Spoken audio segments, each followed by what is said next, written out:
Amém. Graças a Deus. Como é bom, né, irmãos? Descansar no Senhor, descansar em Deus, em todo o tempo. Meus irmãos, glória a Deus. Vamos lá, a palavra do Senhor nessa noite. Nós vamos falar hoje sobre Apocalipse, capítulo 2, versos de 8 a 11. Apocalipse, capítulo 2, versos de 8 a 11.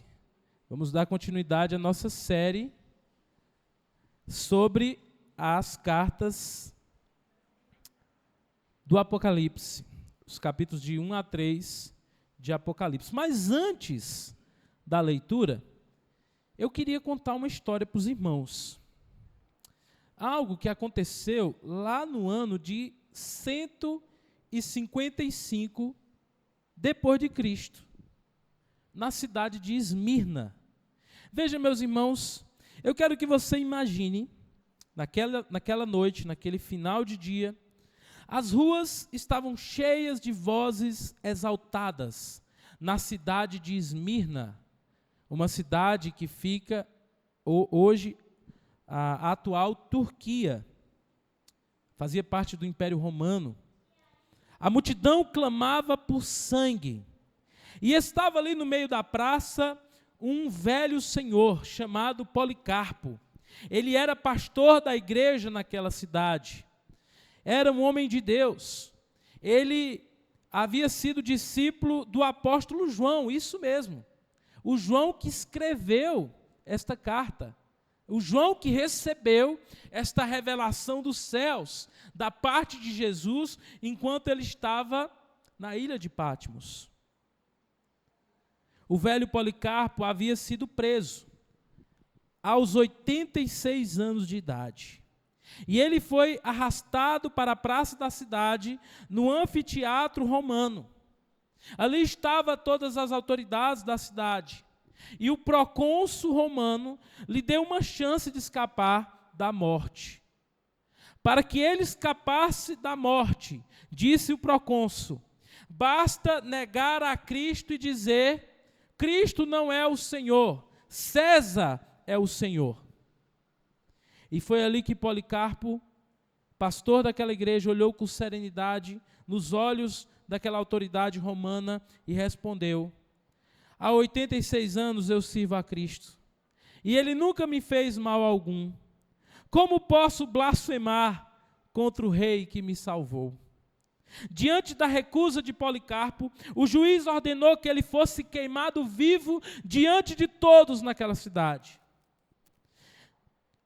Os soldados vieram, colocaram fogo na pilha de madeira, e quando as chamas começaram a subir, mais uma vez o procônsul lhe deu uma oportunidade. Policarpo, você deseja abrir mão da sua fé? Policarpo, no meio da fumaça e do fogo, gritou: o fogo terreno é temporário, mas o fogo do julgamento futuro é eterno. E depois disso o velho pastor orou em voz alta, agradecendo a Deus por ter tido o privilégio de ser contado entre os mártires de Cristo. E segundo os registros antigos, ele morreu cantando louvores ao Senhor, mas não negou a sua fé. Olha que exemplo maravilhoso, irmãos. Esse é um dos testemunhos mais incríveis da história da igreja. E eu me lembrei da história de Policarpo. Policarpo de Esmirna. Esmirna, a segunda igreja mencionada no livro de Apocalipse. E eu perguntei, de onde Policarpo tirou essa coragem? De onde ele tirou essa coragem para, mesmo diante da morte, não negar a Jesus? E eu quero que os irmãos regressem comigo 60 anos antes. A igreja estava reunida na cidade de Esmirna. E havia ali um jovem, chamado Policarpo. O pastor daquela igreja reuniu a igreja e disse: este é um dia muito especial, 60 anos antes. Porque nós recebemos uma carta. Uma carta? Os irmãos reunidos perguntaram: Sim, nós recebemos uma carta de uma pessoa muito especial. E no meio da plateia, no meio da igreja, estava esse jovem Policarpo. O pastor então abriu a carta e leu a carta. O jovem Policarpo ali reunido com sua igreja, ouviu a carta que foi lida pelo pastor, 60 anos antes. E eu queria ler essa carta para você, nessa noite. E a carta diz assim: ao anjo da igreja em Esmirna escreva: estas são as palavras daquele que é o primeiro e o último, que morreu e tornou a viver. Eu conheço as suas aflições, a sua pobreza, mas saiba que você é rico. Eu conheço a blasfêmia dos que dizem judeus, mas não são, sendo anti-sinagoga de Satanás. Não tenham medo do que você está prestes a sofrer. O diabo lançará alguns de vocês na prisão para prová-los, e vocês serão perseguidos durante 10 dias. Seja fiel até a morte, e eu lhe darei a coroa da vida. Aquele que tem ouvidos, ouça o que o Espírito diz à igreja. O vencedor, de modo algum, sofrerá a segunda morte. Sabe quem estava lá naquele dia, quando o pastor leu essa igreja? 60 anos antes, Policarpo. E foi por essa razão que ele não negou a Jesus naquele dia. Mas aquela carta não foi escrita só para Policarpo. Aquela carta não foi escrita apenas para os irmãos de Esmirna. Aquela carta, meus irmãos, foi escrita para cada um de nós que estamos aqui nessa noite. É sobre isso que eu gostaria de falar nessa noite. Meus amados irmãos, assim como Policarpo, os cristãos de Esmirna, 60 anos antes, viviam debaixo de perseguição. Eles eram pobres, eram caluniados, eram ameaçados o tempo inteiro, mas eles eram ricos aos olhos de Deus. E o Senhor Jesus, que conhece cada dor do seu povo, se apresenta a eles como o que estava morto e tornou a viver, para dizer àquela igreja: não temas, ser fiel até a morte e dar-te-ei a coroa da vida. Eu queria apresentar um pouco para os irmãos sobre o contexto, sobre aquela cidade de Esmirna. E tem um mapa aqui para que os irmãos possam entender um pouco melhor. Meus irmãos, a cidade de Esmirna era localizada a cerca de 55 quilômetros ao norte de Éfeso. Os irmãos se lembram do domingo passado? Nós falamos aqui da carta que foi escrita a Éfeso. Esse aqui é o mapa. Como os irmãos podem ver, João estava aqui em Patmos. E ele envia 7 cartas nesta ordem: Éfeso, Esmirna, Pérgamo, Tiatira, Sardes, Filadélfia e Laodiceia. Essa ordem não é por acaso. Porque essas cartas seriam escritas provavelmente em papiro e seriam enviadas por alguém de confiança do apóstolo João, a essas igrejas. Provavelmente essa pessoa entraria em um barco, em um navio, às escondidas ali na ilha de Patmos. Haviam navios que chegavam praticamente todos os dias. A ilha de Patmos era uma espécie de presídio romano na época. Então, os navios chegavam ali para deixarem os presos, deixarem os exilados, e eles voltavam para a costa. E, então, eles embarcavam lá no porto da cidade de Éfeso. Por isso que Éfeso é a primeira das cartas mencionadas. Depois, essa pessoa que recebeu essa carta em mãos, ela pegaria uma via, uma estrada romana, que passava por Esmirna, Pérgamo, Tiatira, Sardes, Filadélfia até Laodiceia. Até nisso, Jesus se preocupou em deixar essas cartas fossem escritas de forma ordenada, para que esse homem que levaria essas cartas em mãos, deixasse cada uma delas com o pastor da respectiva igreja, como nós vimos lá na primeira mensagem. Pois bem, irmãos, a cidade de Esmirna era conhecida como a coroa da Ásia.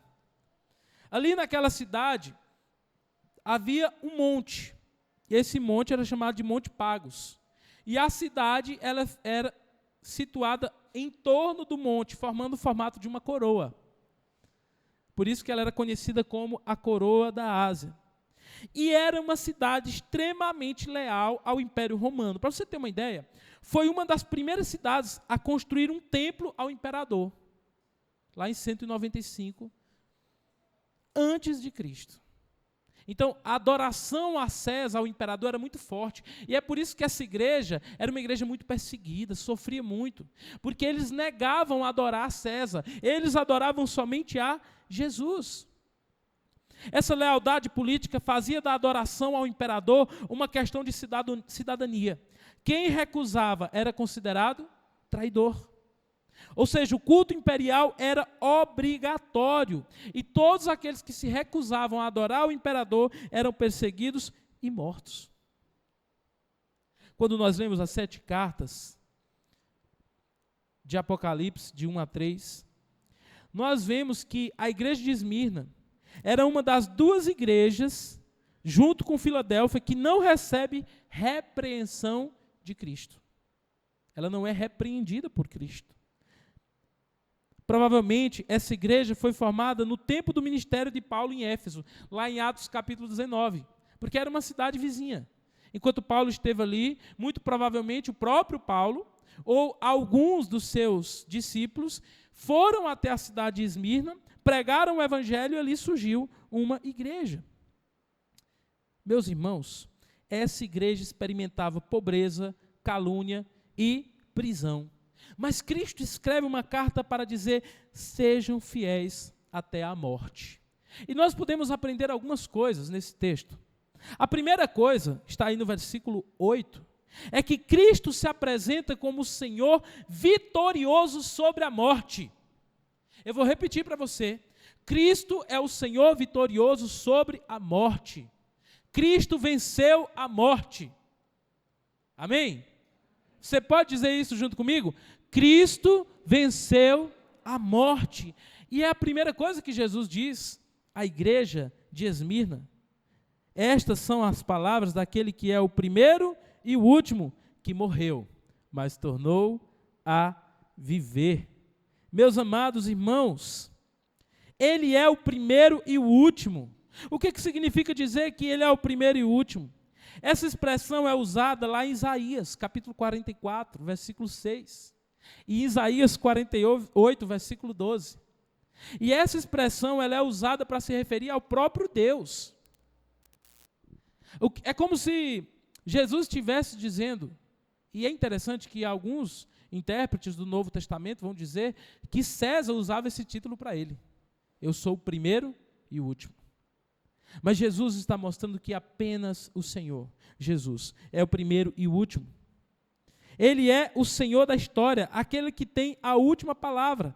E ele diz mais: eu sou o que esteve morto e reviveu. E eu quero que você se coloque no lugar daqueles crentes da cidade de Esmirna, irmãos. Eles estavam vendo seus irmãos em Cristo serem mortos em praça pública. Eles estavam vendo crentes fiéis, pastores, irmãos, irmãs, sendo mortos a fio da espada, diante do fogo, por causa do seu amor a Jesus. Então, quando Jesus diz, olha, eu também estive morto e revivi, em outras palavras, como se dissessem, não temam, porque eu já venci a morte. Vocês, como crentes, não precisam temer nem a morte, pois eu já venci. Paulo fala sobre isso em 1 Coríntios capítulo 15, versículos 54 a 57, ele diz: tragada foi a morte pela vitória, graças a Deus que nos dá a vitória por meio de Jesus Cristo. Irmãos, o crente não precisa ter medo da morte.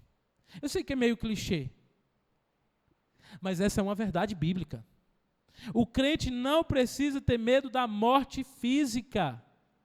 Porque a morte física, diz o apóstolo Paulo, para o cristão verdadeiro, aquele que tem o Espírito Santo, que nasceu de novo, que pertence a Cristo, ela não é nada mais, nada menos do que uma vitória. Paulo disse que para mim viver é Cristo e morrer é lucro. Ou seja, a morte não é para nós um prejuízo, meus irmãos, a morte é para nós tomar posse de uma herança eterna nos céus. Nós não temos por que temer a morte. Meus irmãos, aquela igreja era uma igreja sofredora. Cristo não apenas compreende o sofrimento. A Bíblia diz que Cristo venceu a morte. E quando nós olhamos para isso, irmãos, nós podemos chegar à conclusão de que a esperança da igreja não está em escapar da dor. A esperança da igreja não está em escapar da aflição, dos problemas, em escapar da morte. A esperança da igreja está em confiar naquele que venceu a morte, que é Jesus Cristo. Foi por isso que aqueles irmãos não abriram mão da sua fé. Foi por isso que Policarpo, 60 anos depois, não abriu mão da sua fé. Porque eles sabiam que a vitória para nós crentes já foi conquistada na cruz do Calvário por meio de Jesus. Meus amados irmãos, Cristo se apresenta como o Senhor vitorioso sobre a morte. Em segundo lugar, verso 9, nós aprendemos que Cristo conhece profundamente o sofrimento do seu povo. Existe uma corrente teológica, na realidade uma heresia, que é chamada de teísmo aberto. Essa corrente defende o seguinte: por que o povo de Deus sofre? Por que as pessoas sofrem? Se Deus é bom, se Deus é poderoso, por que Ele permite o sofrimento na vida do justo, na vida do crente? Então a resposta deles é porque Deus não pode fazer nada. O homem está entregue à sua própria sorte. Deus criou o homem e deixou a própria sorte. Isso é uma heresia, irmãos. Na verdade, Deus não somente conhece o nosso sofrimento, como Ele se importa com o nosso sofrimento. E saiba de uma coisa: tudo o que acontece na nossa vida coopera para o nosso bem. Até mesmo o sofrimento. O Senhor nos conhece. Jesus diz: eu conheço a tua tribulação, eu conheço a tua pobreza, e conheço a blasfêmia dos que dizem ser judeus e não são sinagoga de Satanás. Eu quero trabalhar essas três coisinhas aqui rapidinho. Primeiro, Jesus diz que conhece a nossa tribulação. Ou seja, obrigado, meu irmão, sofrimento constante por causa da nossa fé. E isso está na Bíblia. Romanos 5, de 3 a 5, diz o quê? A tribulação produz perseverança, a perseverança um caráter aprovado, e o caráter aprovado produz esperança. Ou seja, a tribulação não é sem sentido na vida do servo e da serva de Deus. Também João, no capítulo 16, verso 33, palavras do próprio Jesus: no mundo tereis aflições, mas tende bom ânimo, eu venci o mundo. Mas um texto que aquece o meu coração, irmãos, é 2 Coríntios 4, 17, onde Paulo diz assim: nossa leve e momentânea tribulação produz para nós um eterno peso de glória. O próprio Paulo, em Romanos 8, diz: eu tenho por certo que as provações do tempo presente não podem ser comparados com a glória que há de ser revelada em nós. Meus irmãos, o Senhor conhece a nossa provação. Mais à frente, Jesus vai dizer para aquela igreja de Esmirna: não temas as coisas que tens que sofrer. Meus irmãos, nessa vida tem coisas que nós temos que sofrer. Afinal, o próprio Jesus disse: se não pouparam o próprio Senhor, o Filho de Deus, nós que somos servos. Se mataram o rei, se feriram o rei, se perseguiram o rei, se insultaram o rei, se cuspiram no rei, o que seria de nós, servos do rei? As provações fazem parte de nossa vida, essas tribulações. Mas eu quero dizer uma coisa para você, meu irmão e minha irmã, que está aqui nessa noite. Eu não sei quais as tribulações que você tem enfrentado, mas eu quero dizer para você algo: guarde no seu coração, não há sofrimento que passe desapercebido aos olhos do Senhor, que conhece as nossas lágrimas. O Senhor nos conhece. Não há luta, não há provação, não há sofrimento que Deus não conheça, que Deus não tenha acompanhado de perto. Coloque aqui, por gentileza, Salmo 56, verso 8. Salmo 56, verso 8. Nos diz assim a palavra de Deus: contastes os meus passos quando sofri perseguições. Recolhe as minhas lágrimas no teu odre. Não estão elas escritas no teu livro? É interessante, meus irmãos, que o rei Davi aqui vai dizer que o Senhor, Ele conhece os nossos passos quando a gente passa por perseguições. Ele diz que Ele tem, meus irmãos, um cálice, um odre, onde Ele recolhe todas as nossas lágrimas. E Ele diz que todas as nossas lágrimas e perseguições estão escritas no livro de Deus. Toda vez que você vê a Bíblia dizendo algo que está escrito no livro de Deus, quer dizer que é algo que Deus registra, que Deus conhece profundamente. Nenhum sofrimento de um servo de Deus passa desapercebido aos olhos de Deus. Eu conheço a tua tribulação. Mas ele diz mais, eu conheço a tua pobreza. E aqui quando ele fala pobreza, irmãos, ele está falando no sentido mesmo financeiro. Por quê? Porque provavelmente a pobreza para aquela igreja era resultado da perseguição. Quando uma pessoa se declarava cristã naquela época, era excluída do comércio. Muitas vezes os seus bens eram confiscados. Eles viviam sem nada. No entanto, Cristo afirma àqueles irmãos pobres aos olhos do mundo: eu conheço a tua pobreza, mas tu és rico. É interessante que a outra igreja, a última igreja de Laodiceia, ele diz, tu tens fama que é rico, mas tu és pobre. Aquela igreja de Laodiceia, vai ficar para uma outra passagem, não vou entrar em detalhes sobre a igreja de Laodiceia, porque nós vamos aprender aqui. Era uma igreja que tinha fama de ser rica, endinheirada, mas Jesus confronta dizendo, você é pobre. Mas a igreja, meus irmãos, de Esmirna, ele diz, todo mundo zomba de você porque você é pobre, mas aos meus olhos tu és rico. Meus irmãos, a riqueza que ele fala aqui é riqueza espiritual, fé genuína. Aos olhos do Senhor, aquela igreja era uma igreja rica. Não é à toa que a palavra de Deus diz que a vida do homem não consiste na quantidade dos seus bens. Uma igreja pode ter um templo gigantesco, confortável, climatizado, com assentos forrados. Pode ter muito patrimônio, muitos bens. Seus membros podem ser pessoas de condição na sociedade, mas não é isso que define como o Senhor Jesus a vê. Porque o Senhor conhece e nos vê não como o homem vê.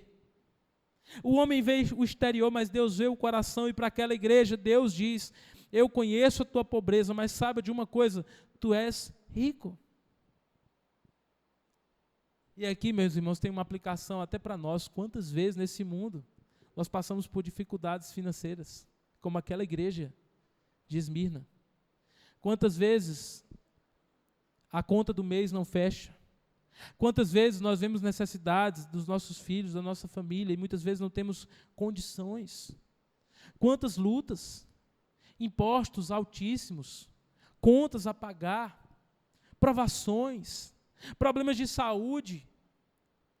E muitas vezes nós nos desesperamos, como o salmista no Salmo 73, porque olhamos lá para fora e vemos os ímpios que não têm a Deus, parece que o dinheiro sobra para eles, parece que tudo dá certo para eles, mas aos fiéis Jesus diz, você pode ter fama de pobre, mas se você for fiel, para mim você é rico. E ele diz mais, eu também conheço a blasfêmia dos falsos judeus. E ele vai dizer o seguinte, eles são na verdade sinagoga de Satanás. O que significa isso, irmãos? Muito provavelmente, haviam judeus naquela cidade. E o que estava acontecendo? Esses judeus, eles estavam entregando às autoridades romanas os cristãos que se recusavam a adorar o imperador. Eram os X9. Eram aqueles que muitas vezes iam lá para entregar os cristãos. Jesus diz, eles são sinagoga de Satanás. Eles se dizem religiosos, eles dizem ter zelo por Deus, mas na verdade eu os odeio, porque eles estão entregando os meus servos fiéis para serem queimados vivos. Agora, meus irmãos, quando nós olhamos para 70 anos antes, quem foi que foi entregue pelos judeus para ser morto pelos romanos? Quem foi, irmãos? 70 anos antes, entregue pelos judeus para serem mortos pelos romanos. Jesus, esta igreja em seu sofrimento estava se parecendo com Jesus. Meus irmãos, e muitas vezes é no sofrimento que Deus nos leva à maior intimidade, comunhão e sermos parecidos com o Senhor. Se Deus tiver que usar provações para corrigir a nossa vida, Ele usará. Se Deus tiver que nos colocar diante do fogo para que sejamos purificados, Ele o fará. Mas saiba de uma coisa, Ele faz tudo isso para o seu bem, para o nosso bem. Porque este mundo passará, meus irmãos, mas nós temos uma alma eterna. E a Bíblia diz que o pai corrige o filho a quem ama, disciplina aquele a quem quer bem. Romanos 8, 17 a 18, o apóstolo Paulo diz: se com ele sofremos, também com ele seremos glorificados. Então, se você tem sofrido por ser fiel a Jesus, meu irmão e minha irmã, saiba de uma coisa: há algo maior esperando você na glória. Há um galardão eterno esperando você. Meus irmãos, o mundo mede riqueza por posses, mas Cristo mede fidelidade. Somos ricos quando somos fiéis a Deus. Em terceiro lugar, Cristo encoraja a fidelidade e coragem diante da perseguição. Olha só, ele diz: eu venci a morte. Amém? Eu venci a morte, diz o Senhor Jesus. Depois, Cristo diz: eu conheço os teus sofrimentos. E agora, ele diz: não temas as coisas que tens de sofrer. Ser fiel até a morte e eu te darei a coroa da vida. Cristo encoraja a fidelidade e coragem diante da perseguição. Primeiro ele diz: não temas. Você sabe qual é o imperativo, qual é a ordem mais repetida em toda a Bíblia? É esta: não temas. É o imperativo mais repetido da Bíblia. Em todo o tempo, desde o princípio, Deus estava dizendo para o seu povo o quê? Não temas, não temas. Em Josué capítulo 1, ele diz isso 3 vezes para Josué: não temas. E por que Josué não deveria temer? Porque eu estou contigo. E agora ele está dizendo a mesma coisa para a igreja de Esmirna. Veja, meus irmãos, que Jesus não promete livramento do sofrimento. Falamos sobre isso na EBD hoje. O Evangelho não é promessa de ausência de sofrimento. O que Jesus nos promete é que Ele estará conosco em meio ao sofrimento. E qual era o sofrimento daqueles irmãos? O que eles tinham que sofrer? Jesus fala. Jesus diz o seguinte para eles: o diabo está para lançar alguns de vocês na prisão. Ou pense numa carta, você já está com medo. Aí Jesus escreve uma carta e diz assim: ó, não tema, não tenha medo. Por que, Jesus? Vai dar tudo certo. O inimigo está para lançar alguns de vocês na prisão. Perseguição, irmãos. Mas é interessante que Jesus, ele diz algo bem, ele diz: por quantos dias, irmãos? Por quantos dias? Verso 10. Por 10 dias. Meus irmãos, qual é o significado disso? Quando ele fala aqui por 10 dias, não é literal, no sentido que você 10 dias contados. Na literatura do Apocalipse, esses números, eles representam alguma coisa. Mas a ideia aqui nesse texto é que eles serão presos, mas será por um tempo breve. Um tempo determinado por Deus. É como se Jesus dissesse o seguinte: olha, vocês serão presos, mas não é para todo sempre. Vocês serão presos, saibam disso.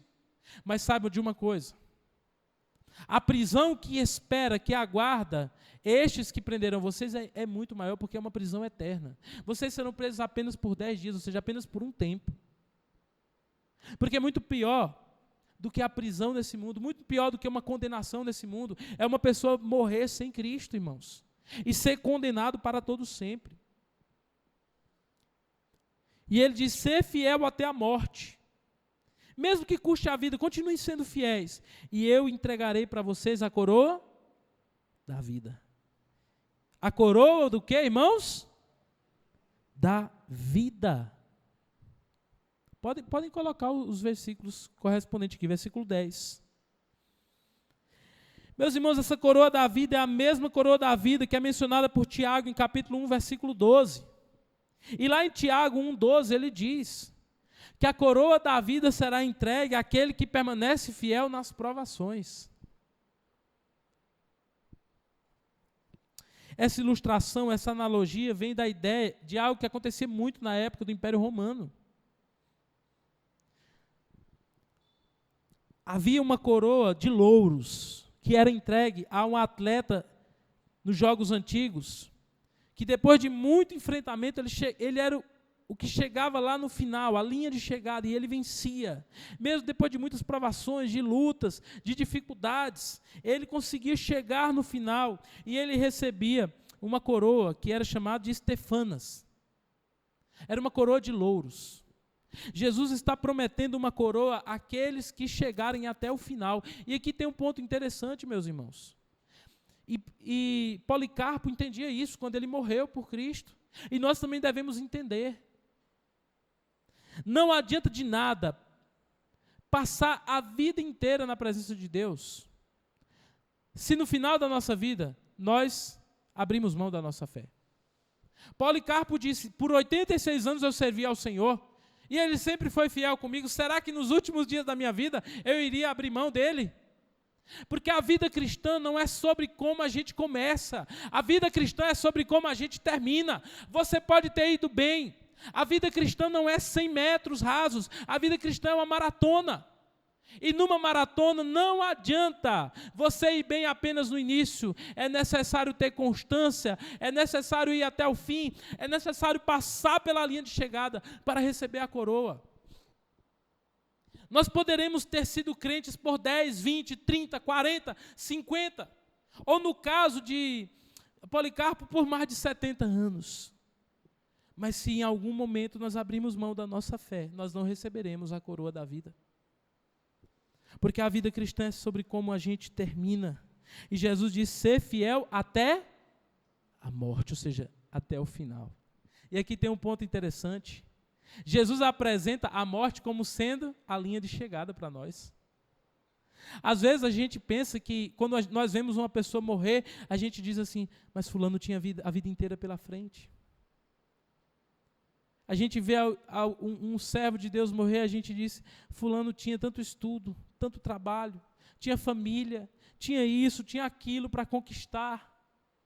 Mas o que Jesus está dizendo é que a linha de chegada, a morte, na verdade, para o cristão, é a linha de chegada.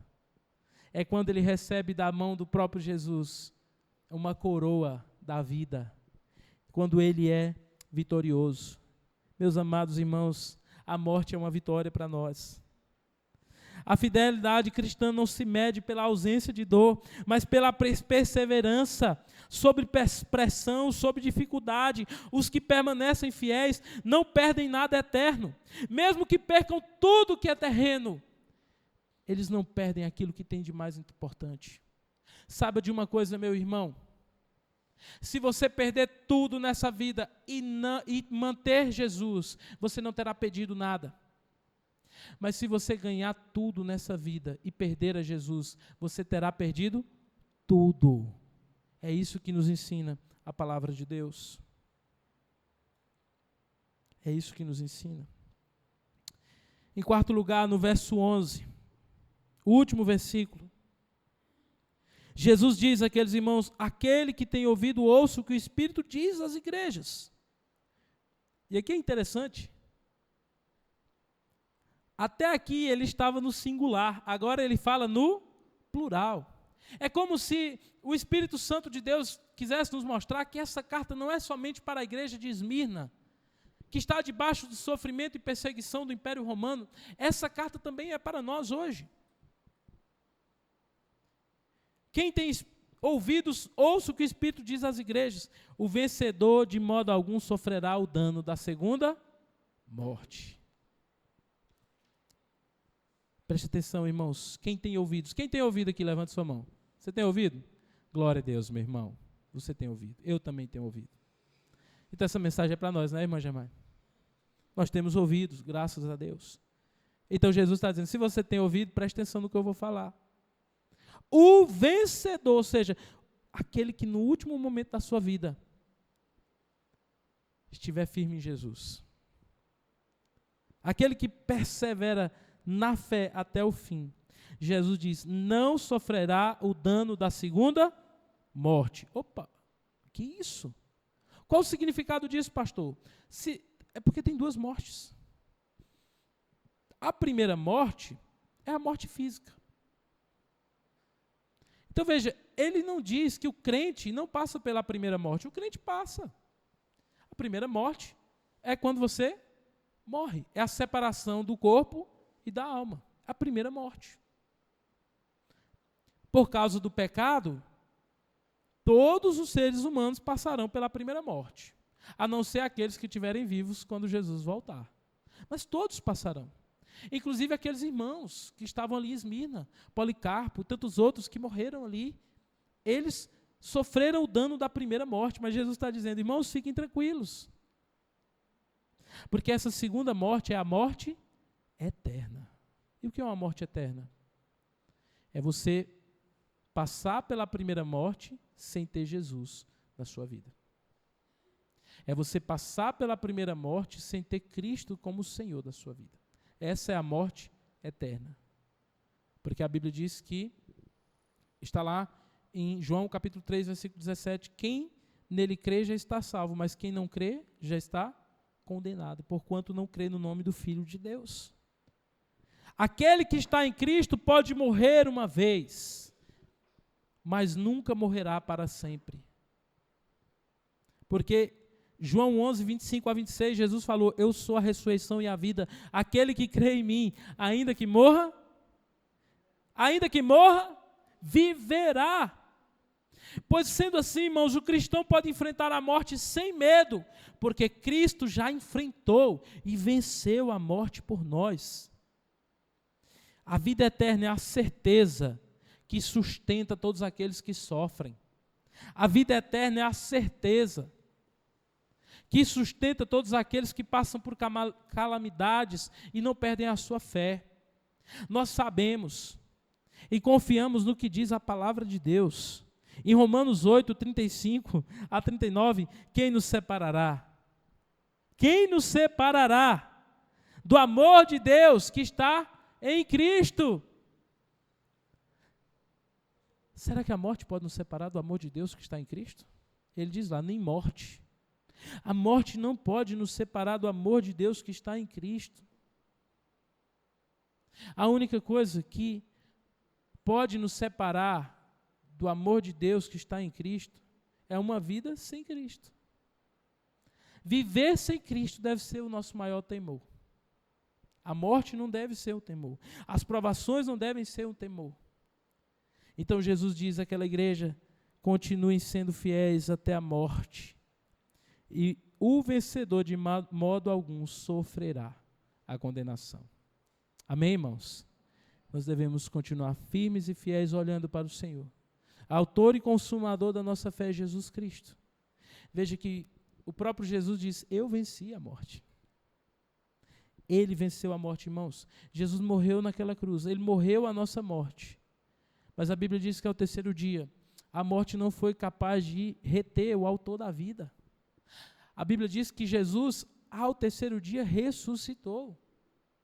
E porque ele vive, nós podemos crer no amanhã.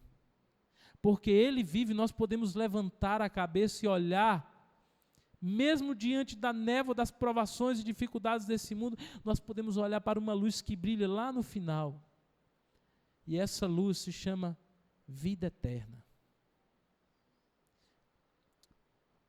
Ou um dia nós morreremos e estaremos com Cristo, ou um dia nós veremos, irmãos, no céu, o sinal do Filho do Homem. Nós veremos Jesus Cristo descendo por entre as nuvens para buscar a sua igreja.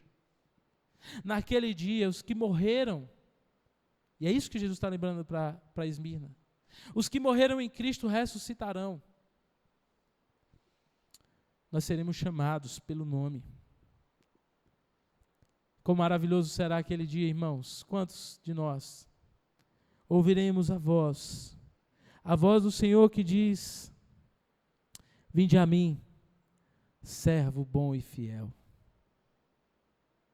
Tu foste fiel sobre o pouco, agora eu te colocarei sobre o muito. Tu foste fiel até a morte, e por isso hoje recebas a coroa da vida que Deus prometeu aos que o amam. Que dia maravilhoso será, irmãos, quando Ele enxugará dos nossos olhos toda lágrima. Quando não haverá mais choro, nem dor, nem morte. E nós viveremos eternamente com Jesus. E eu quero dizer para você, se você que está aqui nessa noite, por alguma razão ainda não entregou sua vida para Jesus, eu quero dizer uma coisa para você.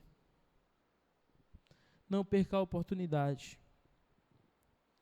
Não perca a oportunidade. Quem tem ouvidos, ouça. Somente o vencedor vencerá a segunda morte. Ou seja, somente aquele que entregou a sua vida a Cristo. Somente aquele que se arrependeu dos seus pecados por meio de Jesus foi salvo. Vencerá no final. Se você ainda não entregou sua vida a Cristo, se arrependa dos seus pecados e creia de todo o coração no Senhor.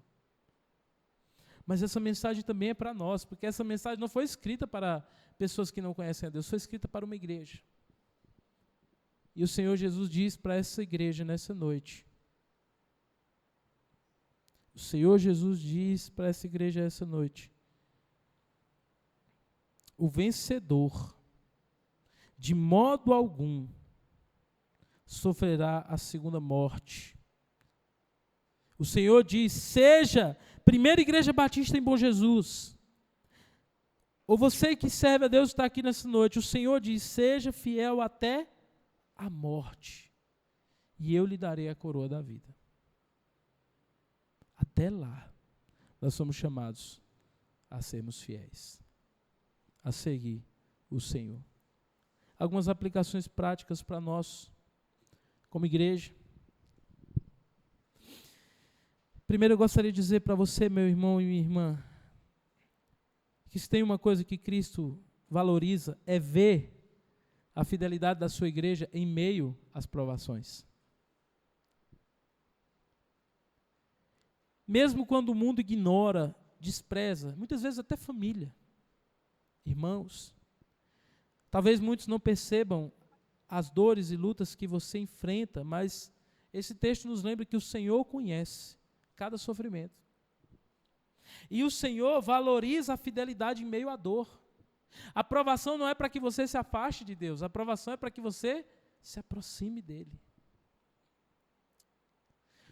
Outra coisa que aprendemos ao olhar para esse texto é que a pobreza material não é sinal de fraqueza. Claro que todos nós queremos ter um bom trabalho, nós queremos dar uma vida digna para a nossa família, nós queremos ter com que acudir o necessitado, nós queremos poder ajudar a nossa igreja, nós queremos ter o mínimo de conforto. Mas nós devemos sempre nos lembrar, irmãos, que o valor do homem não consiste na quantidade de seus bens. A verdadeira riqueza é estar em Cristo. Quando Jesus voltar, nós estivermos lá no céu, o Senhor Jesus não pedirá o extrato da nossa conta. Ele não vai lá no cartório pedir para fazer uma busca pelos nossos bens, para ver quantas escrituras nós temos, o que nós temos no nosso nome. Quem está preocupado em saber isso é a Receita Federal. Agora o Senhor, Ele sonda o nosso coração. Ele sonda a nossa vida, para saber como nós estamos diante dEle. Os irmãos se lembram daquela passagem? Daquele homem que dedicou sua vida a juntar bens, e Jesus diz naquela parábola, louco, hoje mesmo pedirão a tua alma. De que adianta tudo que você reuniu e concluiu? A verdadeira riqueza, a verdadeira, é a única que fica no final, é estar em Cristo. Por isso que Jesus diz, ajuntai para vós tesouros nos céus, onde nem a prata, onde nem a traça corrói, nem o ladrão pode roubar. É lá que nós devemos ajuntar os nossos tesouros. Outra coisa interessante, irmãos, é que a fé autêntica, ela é testada na adversidade. O sofrimento não destrói a fé, o sofrimento purifica a nossa fé. 1 Pedro capítulo 1, verso 6 a 7 diz: em que vós grandemente vos alegrais, ainda que agora importa, sendo necessário, que estejais por um pouco contristados com muitas provações, para que a prova da vossa fé, muito mais preciosa do que o ouro que perece e é provado pelo fogo, se ache em louvor, honra e glória na revelação de Jesus Cristo. Então é isso que o Senhor vai receber de nós quando Ele voltar. Fique firme, meu irmão, a recompensa é certa. E a recompensa é a coroa da vida. Nada que nós fazemos por Cristo é em vão. 1 Coríntios 15, 58. Portanto, meus amados irmãos, sede firmes e constantes, sempre abundantes na obra do Senhor, sabendo que a vossa lida, o vosso labor, o vosso trabalho no Senhor não é vão. No Senhor, tudo que nós fazemos não é em vão. Amados, a igreja de Esmirna nos lembra que o sofrimento não é sinal de abandono, mas o sofrimento é um sinal de identificação com Cristo. Enquanto a igreja de Éfeso, como nós vimos na semana passada, precisava recuperar o primeiro amor, a igreja de Esmirna era uma igreja que estava preservando esse amor até o fim. E é assim que nós precisamos preservar o amor por Jesus até o fim. Que o Senhor nos lembre isso.